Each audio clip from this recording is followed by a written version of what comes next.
and welcome back to the Dreamcast. I am your host, Denise Walsh. I combine science, scripture, and stories that will inspire you to dive deep, break through your own personal glass ceiling, and design a life of your dreams. Do you feel like you've not been able to make headway in achieving your goals? Or did you start the year pumped, ready to move forward on making things happen and simply lost your way? Things don't need to just get better. They actually can be better. In Design Your Dream Life, I'll show you a proven pathway to take you from where you are now to a life filled with joy, wholeness, success, and fulfillment. I'll give you the keys to not just developing a plan, but taking massive empowered action to make your dreams a reality. Turn roadblocks into stepping stones and leverage the power of gratitude and forgiveness. Let's face it, taking massive empowered action and making your dreams a reality isn't always easy. So I'll be there with you every step of the way. Visit dreamlifetoolkit.com to purchase your copy of Design Your Dream Life, obtain resources, and join our free community. Again, that's dreamlifetoolkit.com. Big welcome back to the Dreamcast. All right, you guys, I really am excited about our conversation today because I think it's something we all need in this heady world of what should I do and how should I act, and is it working? Is it not working? Am I successful or not successful? One of the things we forget to do is to step down into our heart and really allow play to lead us. And our next guest is going to teach us exactly how to do that.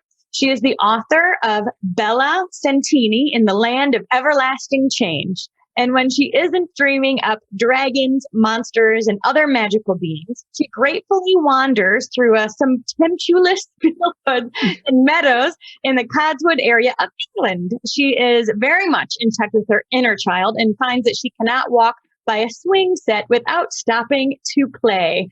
Big Dreamcast, welcome to Angela Legh.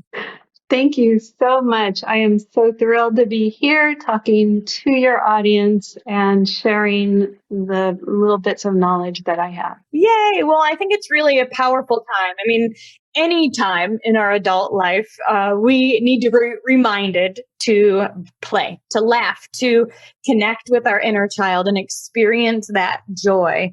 And I find that when we do, life gets a little bit easier, but yet we're so in our head. We're so maybe even derailed by fear right now that so many of us need this message today. So thank you so much for being here. My first question is a bit about what brought you here. Did you always expect to be a writer? Did you always expect to connect with your inner child and teach people to do the same? Tell us more. So those are kind of two different questions, and I'll treat them like such. But the first one, no, I was a middle management government administrator, if I can say so, dead, lifeless job.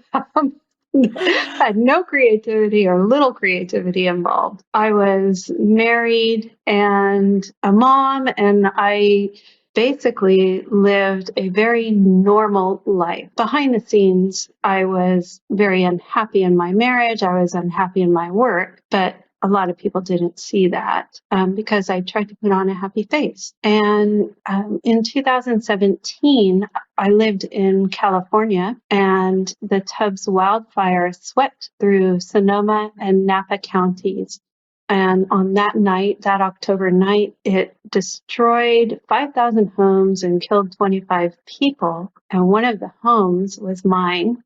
So my kids lost their childhood home, and my ex-husband and I had the rug pulled out from under us. We went from being middle class to being basically homeless with resources, but homeless nevertheless. That put me into a dark night of the soul where I had to examine, really at the very basic, was I living the life that I wanted to live? And the answer was no. So I divorced my ex-husband, and 6 months later quit my government job and started chasing this dream of being an author. I moved across the ocean to England, where I didn't know anybody. I'm such a nut. Then COVID came, and so I had a lot of time to write, and the book's done. So, Okay. God works in mysterious ways. and that's so true. And then in terms of my childlike aspects, I think all along I had some childlike ways, but I was really unaware of it for most of my life. So I was very strongly living in what I call adultitis. I saw it on a website. Um, and really in my head, not in my heart. And it was only after I made the changes in my life and took those risks that I was able to truly get into my heart and figure out how much of a child at heart I really am. I worked for the government as well. I was a clinical psychologist working at community mental health, which meant Go ahead. I was in charge of safety for the health department, so over physical and mental health. Okay. And what's interesting? I heard a stat recently, and don't quote me on this exact number, but they said something like almost 50% of people are working for the government right now. And if you think of police or teachers, psychologists, all of these different realms, nurses, exactly, that are funded by the government. And regardless of where you stand, I'm like, here's what I can tell you about my government position. Overworked, underpaid, didn't work, not appreciated. I mean, it was just not a thriving space, right? The money wasn't coming to mental health for my clients. And so we were at the bottom of the food chain. And I remember taking furlough days, taking days off for my own mental health. I mean, I stayed in that job for 5 years, suffocating. And I think of people who are just like you and I, who are in a job they knew wasn't it. They knew this is not what I was called to do. But yet we stay there for a long time until we have a rock bottom like you did, and you're face to face with yourself saying, is this truly what I want? And if not, I need to do something about it. I have to try for something. So the thing is, there's the comfort zone. And the best description I ever heard of this was from Preston Smiles. He said, we all have a couch, and the couch is our comfort zone. So we sit on the couch and we build our dreams across the room. And we sit there and we dream, and we sit there and we dream. 10% get off the couch because the couch is the comfort zone. There's security there. The couch is always going to be there. In terms of our jobs, they provide us with food and structure and income. And that's hard to turn away from, especially when you don't know. Like I moved to England, and for a year, I didn't have any income. And now I'm starting to get sales. Yay. Awesome. Well, let's talk a bit before we jump into what you're doing now. Let's talk a bit about that transition, because you got a divorce, quit your job, moved across the world, and so you made a huge leap. You didn't just tiptoe off the couch. You ran to the other side. Tell me some of the ups and downs you experienced during that time. Oh my gosh. So, we think when we go somewhere else, we're going to be happy. We think when we get out of that marriage that is making us so unhappy, we're going to be happy. But the reality is, leaving my marriage didn't make me happy. I was devastated to leave a 30-year marriage. I was devastated to hurt him by leaving. I was in no way happy after leaving. And then moving, it's so exciting to move across the ocean and, see this beautiful town with Regency architecture and, beautiful trails that I can walk. And there's good in everything. So I did experience good in the move, but I also had many a dark day where I just pulled a blanket over my head and stayed in bed all day because I didn't have any friends here. And all my family is in California. So I had no structure around me, no support around me. And I had to figure out how to make it on my own. One question I have is, when you leave the couch, not only are you experiencing the fear, the uncomfortability of doing the hard thing, of actually chasing your dream, but I'm wondering what the people around you said as well. Did you have some naysayers or anyone who thought like, wait, why are you leaving us? Come back here. I mean, I when I was quitting my job, people would say that to me. Why are you leaving? Be grateful for what you have. And they would try to, I feel like, kind of pull me back to where I was comfortable. Did you experience anything like that? I did. My mother thought that I was crazy to do what I was doing, to leave a well-paying job, to move across a secure job. And I didn't just quit. I actually retired. So I do have a little bit of income. And that's kind of my pushback for them. Look, I have a retirement income. I'm going to be fine. I would say even now, where I'm at the edge of being a successful entrepreneur, I'm just at the beginning stages of it, but I feel it coming. And even now, I have people who think I'm a little bit crazy, and I'm okay with that because I'm following the path that my heart, my soul called me on. Yeah. And I think that's the resolution we all have to come to. Regardless of what someone else says or does, this is our dream. And nobody cares more about our dream than we do. And so they might not understand it. They might not understand it. They're not going to see it through our eyes, but our heart is the one that's guiding the way. And it sounds like every time you took a step outside your comfort zone and you did the thing that you felt like you were being led to do, you were confirmed in that and you felt that joy and you felt that peace. So tell me a bit about your book, Bella Santini in the Land of Everlasting Change. What is this about and why did you write it? Okay, this book, it's actually part of a series, so it's Bella Santini Chronicles, and I'm right now finishing up book 4. So it's going to be hitting the market pretty regularly, new books. It's the story of a 14-year-old girl who, while camping in the woods with her parents, she stumbles on a fairy ceremony and is arrested by the fairies and brought to the land of everlasting change, the fairy world. She is kept there and told to join a fairy school and has to fulfill several quests in order to be enrolled in the school. So the first book is really the adventure of all those quests. And the second book starts showing a little bit more. Well, the second book is really about the troll war and all the hardships associated with that.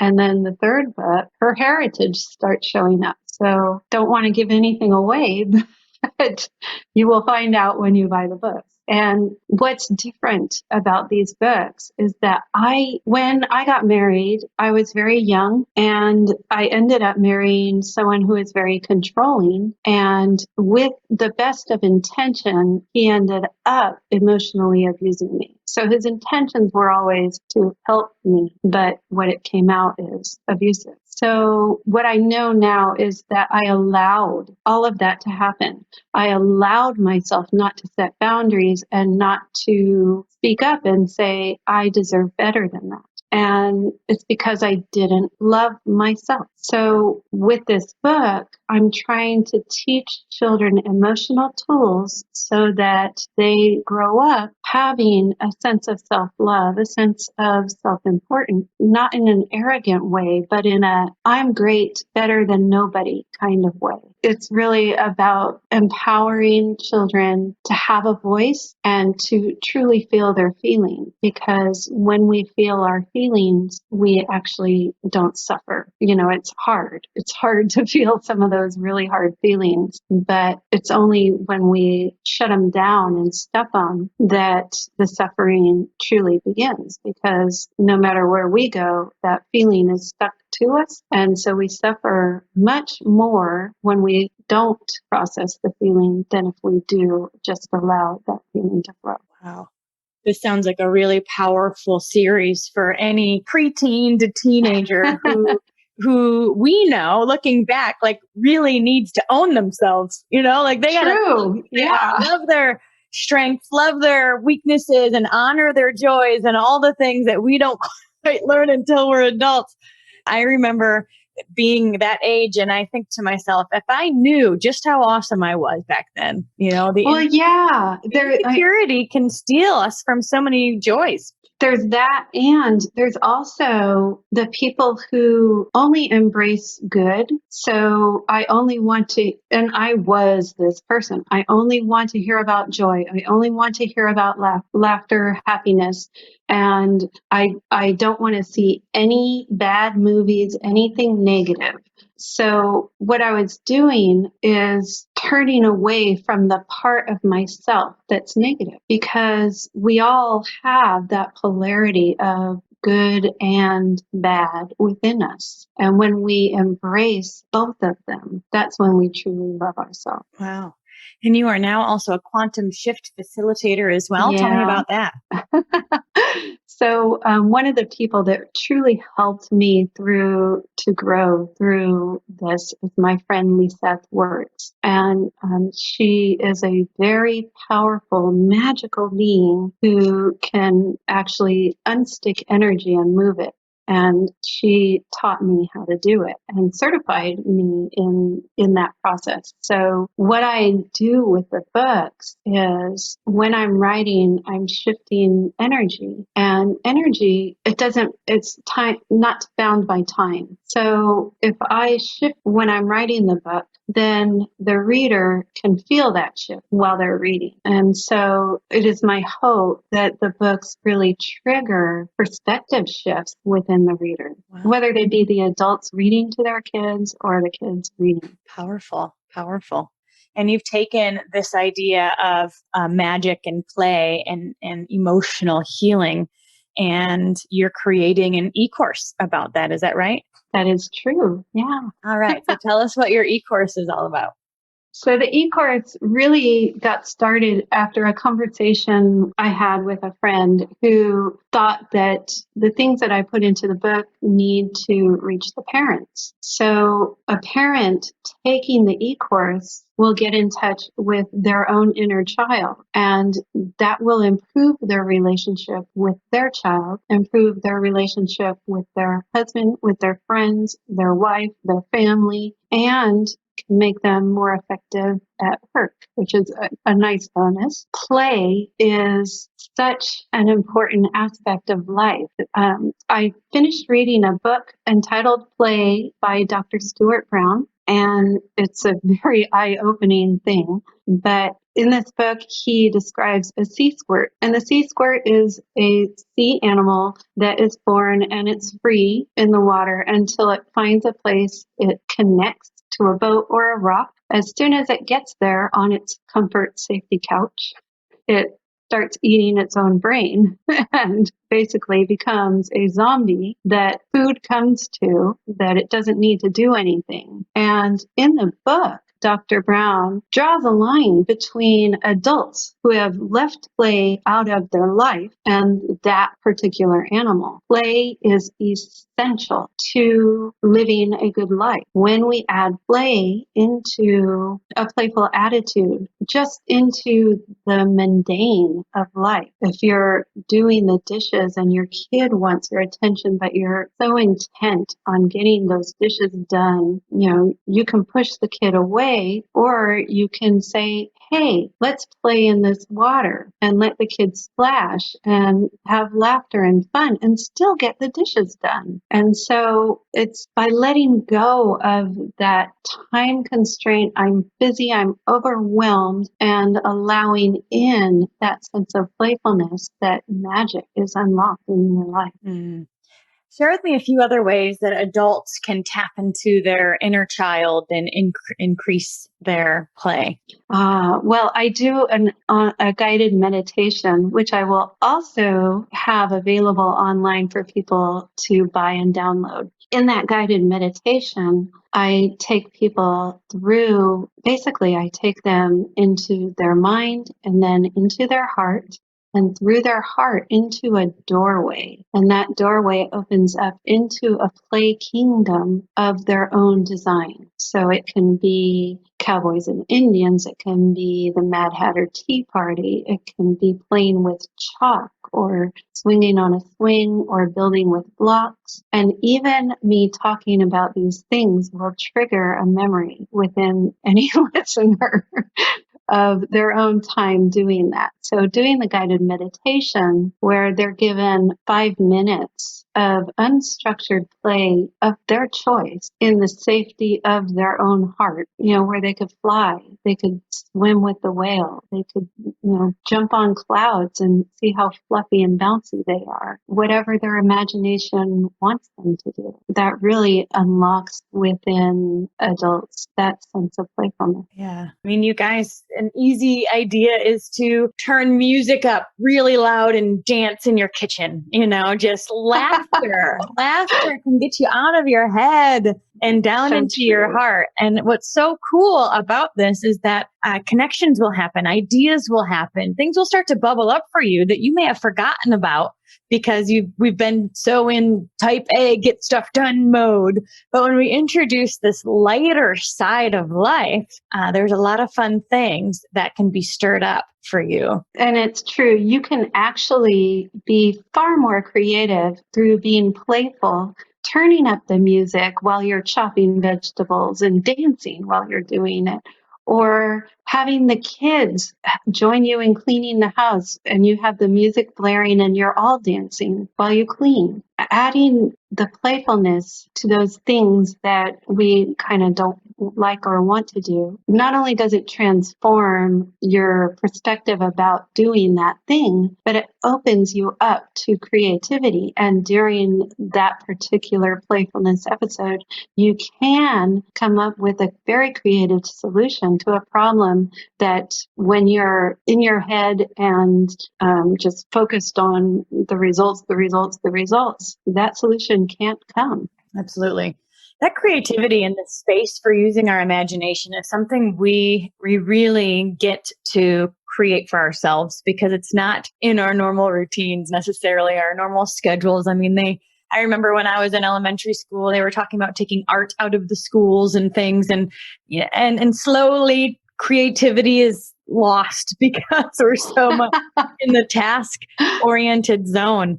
But a huge reminder for all of us to create the space to tap into our heart by allowing those things to bubble up and to add that laughter into our lives. Tell me, what is next for Bella Santini? You said there's 4 books as of now. Is that? Yes. Can you get them on Amazon?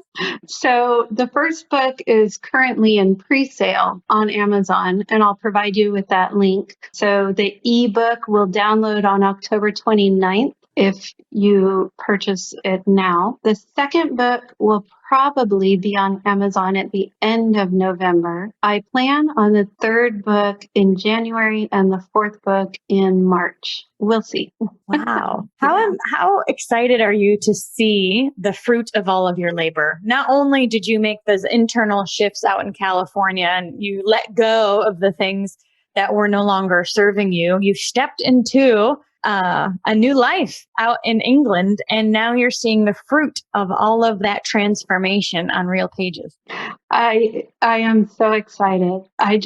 Who knows what my life will look like in a year. And, I've invested a lot of money in a year of really no working other than writing my book. I've invested in publishing and illustrations and editing, 2 different editors. So lots of expenses. It's really, truly exciting to be on the edge of starting to reap the rewards. Absolutely. I call it that finish line feeling where you're like, yes, we did it. Oftentimes people see the successful book, they see the stage time, they see the awards, they see all these things, but they don't quite know all the behind the scenes it took to get there. So thank you so much for sharing your story with us today. If there's somebody who's listening who is like, they're in the midst maybe of your own rock bottom or dark night of the soul, or maybe you're at a place where you're like, I know this is not it, but I don't quite know what to do next because at least I understand the couch, right? What would you say to somebody who's in that position right now? So if you have a dream in your heart and that dream is knocking on your heart, then that means that it may be what you were meant to do. And you owe it to yourself to get off the couch and try it. Amen. Amen. And when you take a playful attitude to that, it's like, I'm trying it. I could fail, and that's okay. I'll learn. Playful attitude helps a lot. Yes, that's a great reminder to be playful in the quote risk taking, because staying is also a risk, right? Yes. And it's a choice. It's a choice. And so it's like, if you're going to take a risk, you might as well do the one your heart's been longing for. Yes. Well, thank you so much, you guys. Check out angelalegh.com for all the information on her books, her upcoming e-course, and her meditation. You'll all put all the links in the show notes below. But I know that this sounds like a powerful story that will shift those of not just teenagers and young girls, but also the parents who get to read them too. So thank you so much for getting off the couch, for saying yes to yourself, and really listening to that still small voice. Because what I've learned is that spark, it will stay there until you take full action on it. And so if that spark, that desire continues to brew for you, my friends, you deserve to give it a chance. So playfully take a step off that couch. Know that, hey, you never know what's going to happen, and it could be freaking awesome. So it could be freaking awesome. And if it goes all bad, the couch is always there. So you can always go back to the couch. But the rewards of truly getting off the couch and not turning back are so brilliant that I wouldn't have, even if everything goes bad right now, I wouldn't do it any other way. Awesome. All right. Check out the website, angelalegh.com, on social media and all the places. All the links will be in the show notes below. And thank you so much, Angela, for your time today. Thank you, Denise. Thanks so much for hanging out with us today. I want to hear your aha moment from today's amazing episode. If you could leave a review at whatever podcast player you choose to listen from, Apple Podcast, Castbox, Spotify, YouTube, wherever you're listening from, leave a review and share with us your favorite part of today's episode. Thanks for hanging out, and remember to dream big.